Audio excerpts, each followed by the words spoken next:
ஸ்ரீ குருபியோ நமக. வணக்கம் அன்பு குழந்தைகளே. வகுப்பு 3 திருக்குறள் கதைகள்.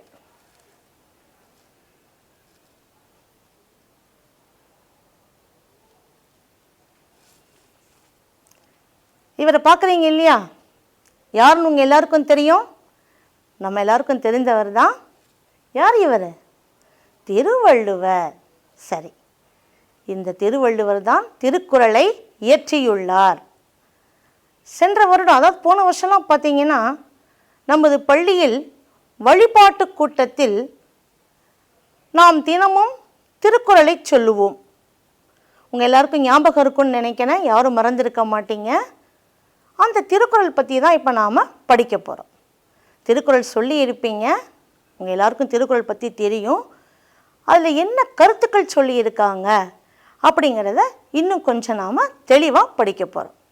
சரி, இவர் யாருன்னு சொன்னால் திருவள்ளுவர். திருக்குறளை இயற்றியவர் திருவள்ளுவர். திருக்குறள் அது செய்யுள் பகுதி. அது 2 அடிகளை உடைய செய்யுள் பகுதி. முதல் அடியில் 4 சொற்கள் இருக்கும், 2வது அடியில் 3 சொற்கள் இருக்கும். சின்ன அடிகள் தான், சின்ன சின்ன சொற்கள் தான். ஆனால் அதில் இருக்கக்கூடிய கருத்துக்கள் நமக்கு தெரிவிக்கக்கூடிய செய்திகள் ஏராளம். அதாவது மனிதன் தன்னுடைய வாழ்க்கையில் பின்பற்ற வேண்டிய வழிமுறைகள், அதாவது நெறிமுறைகள், எதெல்லாம் பின்பற்றணும், அதாவது எதெல்லாம் நல்ல செயல்கள், எந்த செயல்களெல்லாம் நம்ம பண்ணணும், எதெல்லாம் தீய செயல்கள், எதையெல்லாம் நம்ம பண்ணக்கூடாது அப்படிங்கிற கருத்துக்களை நிறைய திருக்குறளில் சொல்லியிருக்காங்க. எந்த செயல்களெல்லாம் பண்ணினா நமக்கு என்ன விளைவுகள் ஏற்படும் அப்படிங்கிறதையும் அந்த செயல் பகுதியில் தெளிவாக சொல்லியிருக்கிறாங்க. மனிதனுடைய அன்றாட வாழ்க்கைக்கு தேவையான அனைத்து கருத்துக்களும் அனைத்து செய்திகளும் அதில் சொல்லப்பட்டுள்ளன. அதனால தான் இந்த திருக்குறளை பல மொழிகளில் மொழிபெயர்த்துள்ளனர். சாதாரணமாக பார்த்தீங்கன்னா மற்ற செயல் பகுதியெல்லாம் தமிழில் மட்டும்தான் இருக்கும். திருக்குறளையும் திருவள்ளுவர் தமிழில் தான் எழுதினார். இருந்தாலும் உலக மக்கள் அனைவரும், உலகத்தில் இருக்கக்கூடிய எல்லா மக்களும் அதில் என்ன கருத்துக்கள் சொல்லப்பட்டு இருக்கு, அந்த கருத்துக்களை தெரிஞ்சு நாம் அந்த கருத்துக்களை பின்பற்றி நடக்கணும் அப்படிங்கிறதுக்காக எப்பயுமே நம்முடைய தாய்மொழியில் இருந்தால் தான் அதை நம்ம தெளிவாக படித்து நம்ம புரிஞ்சிக்க முடியும் இல்லையா? அதுக்காக அவங்க தாய்மொழியில் இந்த கருத்துக்களை மொழிபெயர்த்து அவங்க படித்து தெளிவாக வச்சிட்ருக்கிறாங்க. அப்போது செயல் பகுதி அப்படின்னு எடுக்கும் பொழுது பல மொழிகளில் மொழிபெயர்க்கப்பட்டுள்ள செயல் பகுதி இந்த ஒரே பகுதி தான், அதாவது அதுதான் திருக்குறள். சரி, இப்போ நம்ம திருக்குறளை பற்றி நாம் படிச்சுட்டு இருக்கிறோம். இந்த திருக்குறளில் 133 அதிகாரங்கள் உள்ளன. எத்தனை அதிகாரங்கள்? 133 அதிகாரங்கள் உள்ளன. 133 அதிகாரங்கள் அப்படின்னா 133 தலைப்புகளில் அவர் தன்னுடைய கருத்துக்களை சொல்லியிருக்கிறார். ஒவ்வொரு அதிகாரத்திற்கும் 10 குறட்பாக்கள் உள்ளன. ஒவ்வொரு அதிகாரத்திலும் எத்தனை குறட்பாக்கள் இருக்கின்றன? 10 குறட்பாக்கள் இருக்கின்றன. அப்போ ஒவ்வொரு அதிகாரத்திற்கும் 10 குறட்பாக்கள் என்றால் 133 அதிகாரத்தில் மொத்தம் எத்தனை குறட்பாக்கள் இருக்கும்? 1330 குறட்பாக்கள் இருக்கும். 1330 குறட்பாக்கள் இருக்கின்றன. அப்போ திருக்குறளில் 133 அதிகாரங்கள் உள்ளன. ஒவ்வொரு அதிகாரத்திலும் 10 குறட்பாக்கள் உள்ளன. அப்போ மொத்தம் எத்தனை குறட்பாக்கள் இருக்கும்? 1330 குறட்பாக்கள் இருக்கும். இப்போ நமக்கு என்ன பாடப்பகுதியில் கொடுத்துருக்குறாங்க அப்படிங்கிறத பற்றி இப்போ நாம் படிக்கலாம். நமக்கு கொடுக்கப்பட்டிருக்கக்கூடிய பாடப்பகுதி திருக்குறள் கதைகள். அதாவது திருக்குறளில் இருக்கக்கூடிய கருத்துக்களை உங்களுக்கு சாதாரணமாக சொன்னால் அது கொஞ்சம் புரிஞ்சுக்கிறது கஷ்டம். ஏன்னா நீங்கள்லாம் சின்ன குழந்தைங்க இல்லையா? அதனால் சின்ன குழந்தைங்களுக்கு எப்பயுமே கதை மூலமாக சொன்னோன்னா அவங்க அதை ஆர்வத்தோடு கவனிப்பாங்க. அதே சமயத்தில் அதை பின்பற்றுறதுக்கு முயற்சி பண்ணுவாங்க. அப்படிங்கிற நோக்கத்தோடு தான் நம்ம பாடப்புத்தகத்தில் இதை ஒரு கதையாக சொல்லியிருக்காங்க. என்ன கதை அப்படி நம்ம பார்க்கலாம். முதல்ல சரியான தீர்ப்பு. நமக்கு கொடுக்கப்பட்டிருக்கக்கூடிய அந்த கதைப்பகுதியின் தலைப்பு சரியான தீர்ப்பு. தீர்ப்பு அப்படின்னா என்ன அப்படின்னு உங்களுக்கு தெரியுமா? தீர்ப்புனா என்ன அப்படின்னு கேட்டிங்கன்னா, ஏதாவது ஒரு தவறு செய்யும் பொழுது அந்த தவறுக்கு வழங்கப்படக்கூடிய தீர்வு, முடிவு, அதைத்தான் நாம் தீர்ப்புன்னு சொல்லுவோம். சரி, இப்போ நம்ம கதைக்குள்ளே போகலாமா? முன்பொரு காலத்தில் மரியாதை ராமன் என்பவர் வாழ்ந்து வந்த ஊரில் வளவன் என்பவன் மளிகை கடை வைத்து வாணிகம் செய்து வந்தான். மளிகை கடை, மளிகை கடை அப்படின்னா என்னன்னு உங்கள் எல்லாருக்கும் தெரியும். அதாவது நாம் சாப்பிடக்கூடிய பொருட்கள் வாங்குகிறோம் பார்த்தீங்களா, அந்த கடைக்கு தான் மளிகை கடை. அங்கே இருக்கக்கூடிய பொருட்களை வாங்கி அதுக்கப்புறம் தான் நம்ம என்ன பண்ணுவோம், சமையல் செய்து சாப்பிடுவோம்.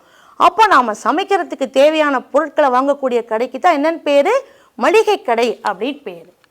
அந்த மரியாதை ராமன் அப்படிங்கிறவர் வாழ்ந்து வந்த ஊரில் வளவன் என்பவன் மளிகை கடை வைத்து வாணிகம் செய்து வந்தான். வாணிகம் என்றால் வியாபாரம். வியாபாரம்னா என்ன? இப்போ நாம் போய் பொருளை கேட்குறோம், நம்மக்கிட்ட காசு வாங்கிட்டு நமக்கு பொருள் கொடுப்பாங்க, அதுதான் வியாபாரம். அந்த காலத்துலலாம் தீர்ப்பு யார் வழங்குவாங்க அப்படின்னு கேட்டிங்கன்னா, அந்த காலத்தில் பஞ்சாயத்து தலைவர்கள் அந்த மாதிரி இருப்பாங்க. அவங்க தான் என்ன பண்ணுவாங்க, என்ன தவறு அப்படிங்கிறத தீர விசாரித்து அதற்குரிய தீர்வை அவங்க சொல்லுவாங்க. அது மாதிரி மரியாதை ராமன் அப்படிங்கிறவர் வாழ்ந்து வரார். அந்த ஊரில் தான் வளவன் அப்படிங்கிற ஒருத்தர் என்ன பண்ணுறாரு, மளிகை கடை வைத்து வியாபாரம் செஞ்சுட்டு வராரு. வளவன் பணம் ஈட்டுவதை மட்டுமே குறிக்கோளாக கொண்டவன்.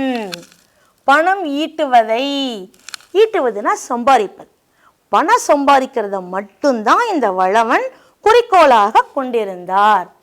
யாருக்கும் கொடுத்து உதவ மாட்டான். மற்றவங்க யாருக்குமே கொடுத்து எந்த உதவியும் செய்ய மாட்டாரு. அரசுக்கும் முறையாக வரி செலுத்துவதில்லை. அரசாங்கத்திற்கு இப்போ நாமெல்லாம் பொருட்களை வாங்குகிறோம் விற்கிறோம் அப்படின்னா, வாங்குறதுக்கு வரி கட்டுவோம், விற்கிற பொழுதும் வரி கட்டுவோம். புரியுதா? வரிங்கிறது என்ன?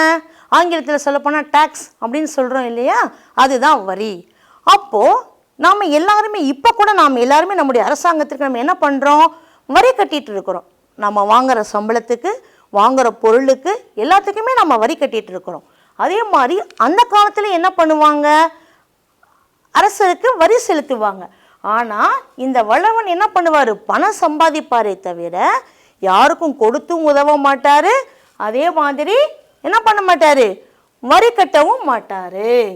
இந்நிலையில் மரியாதை ராமன் அவ்வூரின் புதிய நீதிபதியாக நியமிக்கப்பட்டார். நீதிபதி உங்கள் எல்லாருக்கும் தெரியும், இப்போ உயர் நீதிமன்றத்தில் தீர்ப்பு வழங்குறவங்கள நாம் என்ன சொல்லுவோம், நீதிபதின்னு சொல்லுவோம் இல்லையா? அதே மாதிரி அந்த காலத்தில் யார் தீர்ப்பு வழங்கினாங்க, பஞ்சாயத்து தலைவர்கள், அவங்களாம் தான் தீர்ப்பு வழங்குவாங்க.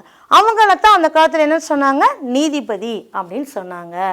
இந்த மாதிரி வளவன் இந்த மாதிரி வரி செலுத்தாத சூழ்நிலை, பணம் ஈட்டுவதை குறிக்கோளாக கொண்டிருக்கக்கூடிய இந்த சமயத்தில் மரியாதை ராமன் அந்த ஊரினுடைய புதிய நீதிபதியாக நியமிக்கப்பட்டார். அவரை ஒரு புதிய நீதிபதியாக பணியில் அமர்த்துறாங்க. இந்நிலையில் மரியாதை ராமன் அவ்வூரின் புதிய நீதிபதியாக நியமிக்கப்பட்டார். மரியாதை ராமன் வளவனின் இளம் வயது நண்பன். மரியாதை ராமன் நீதிபதியாக நியமிக்கப்பட்ட மரியாதை ராமன் வளவனுடைய சின்ன வயசு தோழன், நண்பன். அதனால் நீதிபதி தனது நண்பன் என வளவன் ஊர் முழுவதும் கூறி வந்தான். அதனால வளவன் என்ன பண்றான், அந்த ஊர்ல இருக்கக்கூடிய எல்லா மக்கள்கிட்டையும் போய் நீதிபதியாக இருக்கக்கூடிய மரியாதை ராமன் சின்ன வயசுல இருந்தே எனக்கு தோழனாக இருந்தவர் அப்படின்னு சொல்லிட்டு வராரு. முறையாக வரி செலுத்தாதவர்களின் பட்டியல் நீதிபதியிடம் ஒரு நாள் வழங்கப்பட்டது. யாரெல்லாம் அரசாங்கத்திற்கு முறையாக வரி கட்டளையோ அவங்களுடைய பட்டியல் ஒன்று ரெடி பண்ணி அவங்களுடைய பேரெல்லாம் தயார் பண்ணி என்ன பண்ணாங்க, நீதிபதி கிட்ட ஒரு பட்டியல் கொடுக்குறாங்க. யாரெல்லாம் அவங்களோட பேரெல்லாம் எழுதி ஒரு பட்டியல் தயார் பண்ணி கொடுக்குறாங்க. இது மாதிரி இவங்கெல்லாம் வரி கட்டாதவங்க அப்படின்னு சொல்லி கொடுக்குறாங்க. நீதிபதியின் ஆட்கள் வளவனை அழைத்து சென்றனர்.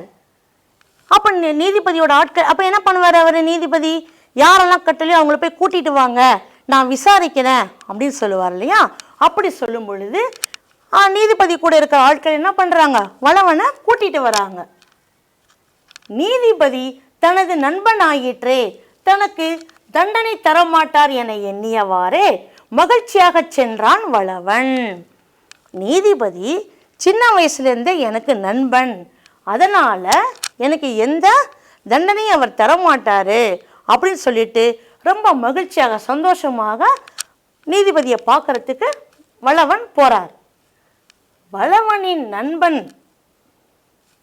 மரியாதை ராமனும் எப்படி தீர்ப்பு வழங்குவாரோ என அவரது பண்பையும் நேர்மையையும் மக்கள் சந்தேகப்பட்டனர்.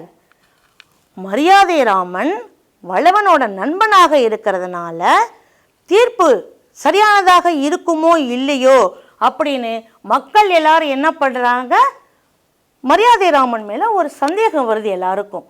ஆனால் மரியாதை ராமன் நண்பனாக இருந்தாலும் தவறு செய்தவன் என்பதால் முறைப்படி அவனுடைய பொருள்களை அரசாங்க கருவூலத்தில் சேர்த்திடச் செய்தார். ஆனால் மக்களுக்கு மரியாதை ராமன் மேலே சந்தேகம் வருது. ஏன்னா வளவன் மரியாதை ராமனுடைய நண்பன்.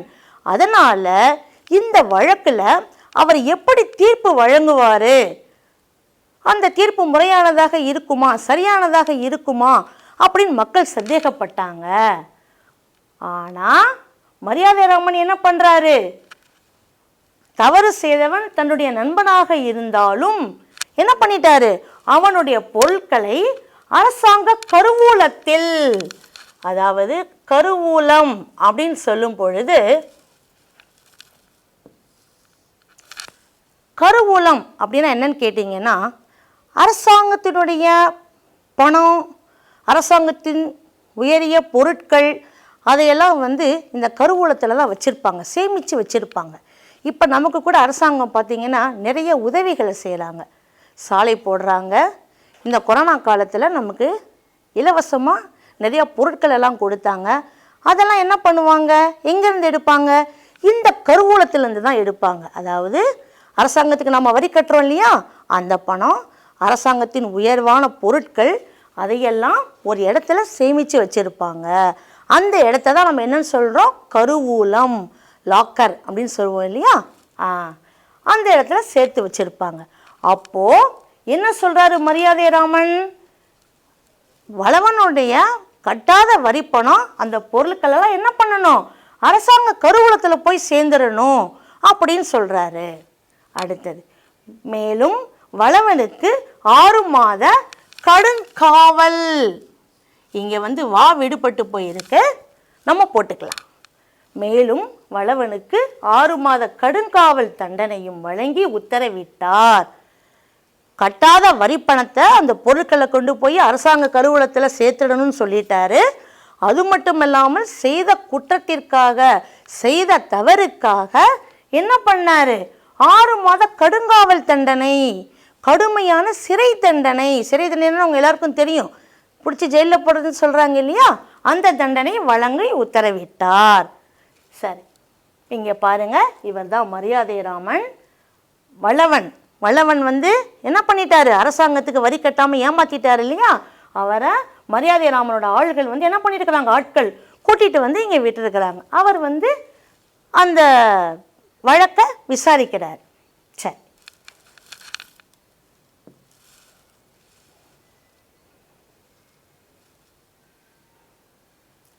எவ்வித சார்பும் இன்றி நடுவு நிலைமையோடு தீர்ப்பு வழங்கிய மரியாதை ராமனை அனைவரும் பாராட்டினர்.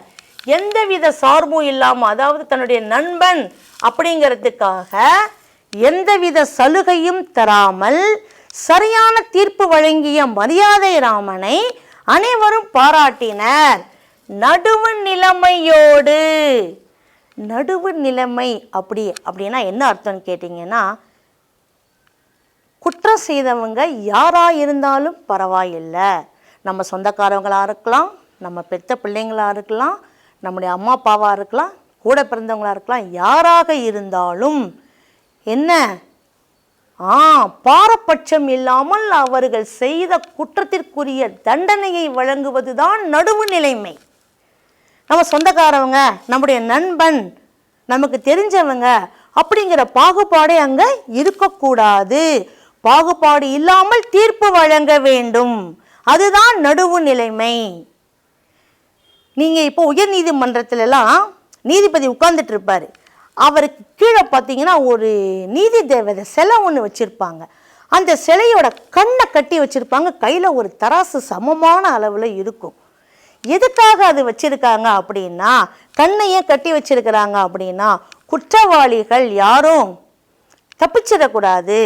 உறவினர்கள், நண்பர்கள், தெரிஞ்சவங்க அப்படிங்கிற ஒரு முறையை பயன்படுத்தி அவங்க யாரும் தப்பிச்சிடக்கூடாது. அதனால் சட்டத்திற்கு முன் அனைவரும் சமம். அதனால எதிர்க்க இருக்கிறவங்க யார் தெரிஞ்சவங்களா சொந்தக்காரவங்களான்னு பார்க்கக்கூடாது அப்படிங்கிறதுக்காக தான் நீதி தேவதைகளுடைய கண்களை கட்டி வச்சிருக்கிறாங்க. அது மட்டும் இல்லாமல் என்ன பண்ணியிருக்கிறாங்க, கையில் தராசு, சமமான தீர்ப்பு தான் எல்லாருக்கும் வழங்கணும் அப்படிங்கிறதுக்காக தான் அந்த தராசை சமநிலைமையில் கொடுத்து வச்சிருக்கிறாங்க. புரியுதா? சரி, இப்போ நாம் இந்த கதையை பார்த்துட்டோம். அதுக்கப்புறமா இப்போ நம்ம என்ன பண்ண போகிறோம், குறள் இப்போ நாம் பார்க்க போகிறோம். சரி, என்ன குறள் கொடுத்துருக்காங்க பார்க்கலாம். நடுவு நிலைமை அப்படின்ற அதிகாரத்திலிருந்து குறள் 114 கொடுத்துருக்காங்க. தக்கார் தகவிலர் என்பது அவரவர் எச்சத்தார் காணப்படும். திரும்ப தடவை சொல்கிறேன். தக்கார் தகவிலர் என்பது அவரவர் எச்சத்தார் காணப்படும். தக்கார் தகுதி உடையவரா, தகவிலர் தகுதி இல்லாதவரா அப்படிங்கிறது எப்படி தெரிஞ்சுக்கலாம்? அவங்க செய்யக்கூடிய செயல்களின் மூலமாக தான் நாம் தெரிஞ்சுக்க முடியும். சரி, இப்போ என்ன விளக்கம் கொடுக்குறாங்க அதை பார்ப்போமா? ஒருவர் நடுவு நிலைமை உடையவர் அல்லது இல்லாதவர் என்பது அவருக்கு பின் நிலைத்து நிற்கும் புகழாலும் பழியாலும் அறியப்படும். தீர்ப்பு வழங்கக்கூடிய இடத்துல இருக்கிறவங்க நடுவு நிலைமையோடு பாரபட்சம் இல்லாமல் அனைவருக்கும் சமமான தீர்ப்பு, சட்டத்தின் முன் அனைவரும் சமம் அப்படின்ற எண்ணத்தோடு நடுவு நிலைமையோடு நடந்திருக்கிறாங்களா இல்லையா அப்படிங்கிறது நமக்கு எப்போ தெரியும்? அவங்களுக்கு பின்னாடி நிலைத்து நிற்கக்கூடிய புகழ், பழி, இது ரெண்டு மூலமாக தான் நமக்கு தெரிய வரும் இல்லையா? இப்போது நம்ம மரியாதை ராமன் இதில் பார்த்தோம். முதல்ல மக்கள் என்ன பண்ணாங்க, நண்பனுங்கிறதுனால தீர்ப்பு சரியாக வழங்குவாரான்னு சந்தேகப்பட்டாங்க. ஆனால் மரியாதை ராமன் என்ன பண்ணார், நண்பன்னு பாரபட்சம்லாம் பார்க்காம சரியான தீர்ப்பை வழங்கினார். அதனால் அந்த இடத்துல என்ன, மரியாதை ராமன் நடுவு நிலைமையோடு நடந்துக்கிட்டார். அதுக்கப்புறம் மக்கள் எல்லாரும் என்ன பண்ணாங்க, பாராட்டுனாங்க. முதல்ல சரியான தீர்ப்பு வழங்குவாரான்னு சந்தேகப்பட்டாங்க. சரியான தீர்ப்பு வழங்கினதுக்கு அப்புறமா அவரை பாராட்டினாங்க. அப்போ அவர் எப்படி நடந்திருக்கிறாரு, நடுவு நிலைமையோடு தான் நடந்திருக்கிறாரு. அதனால தான் மக்களிடமிருந்து அவருக்கு பாராட்டு கிடைத்தது. அதைத்தான் இங்கே சொல்கிறாங்க. ஒருவர் நடுவு நிலைமையோடு இருக்கிறாரா இல்லையாங்கிறது அவருக்கு பின்னாடி நிலைத்திருக்கக்கூடிய புகழாலும் பழியாலும் தான் அறியப்படும். அவர் செஞ்ச காரியத்து மூலமாக தான் நாம் அதை தெரிஞ்சுக்க முடியும். அவருக்கு என்ன பாராட்டு கிடைக்குதா? கண்டிப்பாக நடுவு நிலைமையோடு இருந்தால் மக்கள் அவரை பாராட்டுவாங்க. நடுவு நிலைமையோடு இல்லைன்னா என்ன பண்ணுவாங்க, மக்கள் அவரை பொழித்து திட்டி தான் பேசுவாங்க. அதன் மூலமாக நாம் தெரிஞ்சுக்கலாம் அவர் நடுவு நிலைமையோடு இருந்தாரா இல்லையான்னு. மாணவர்களே, மரியாதை ராமன் இந்த கதையில் எப்படி இருந்தார், தன்னுடைய நண்பனாக இருந்த போதிலும் நடுவு நிலைமையோடு நண்பனுக்கு செய்த தவறுக்கு தீர்ப்பு வழங்கினார். நாமளும் எந்த ஒரு சூழ்நிலையிலும் நடுவு நிலைமையோடு இருக்க வேண்டும். எங்கேயுமே ஒரு பாரபட்சமே நம்ம பார்க்கக்கூடாது. அதைத்தானே நம்ம இந்த கதையிலேருந்து தெரிஞ்சுக்கிறோம், இந்த குறள்லேருந்து நாம் அதை தானே தெரிஞ்சுக்கிறோம். சரி, அப்போ நீங்கள் நடுவு நிலைமையோடு எங்கேயுமே நடந்துக்கணும், பாரபட்சம் பார்க்காம நடந்துக்கணும். அதுபடி நான் சொல்கிறபடி நீங்கள் நடப்பீங்க நான் நம்புகிறேன். நன்றி மாணவர்களே.